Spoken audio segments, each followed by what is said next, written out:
So ngayon, ano bang meron? So, birthday pala ng ate ko. Yung ate kong pinakamabait sa atin. Na super close ko. Yon, gagawa lang po ako ng simpleng surprise para sa kanya. Para po makabawi. Para makabawi man na sa lahat ng kasipagan ko. So, bye-bye. Ilang beses na nag-away hanggang sa magkasakitan, di na alam ang pinagmulan. Pati maliliit na bagay na napag-uusapan, bigla na lang pinag-aawayan. Ngunit kahit na ganito, madalas na di tayo magkasundo.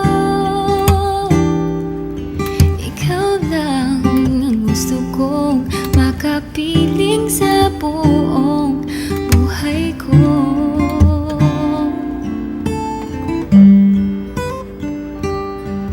Kahit na binabato mo ako ng kung ano-ano, ikaw pa rin ang gusto ko.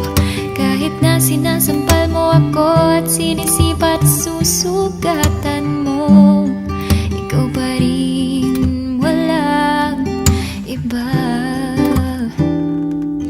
Ang gusto kong magkasama.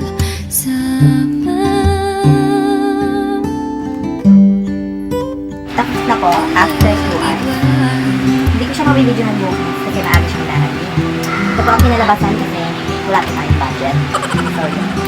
Happy birthday, sis. Bye-bye.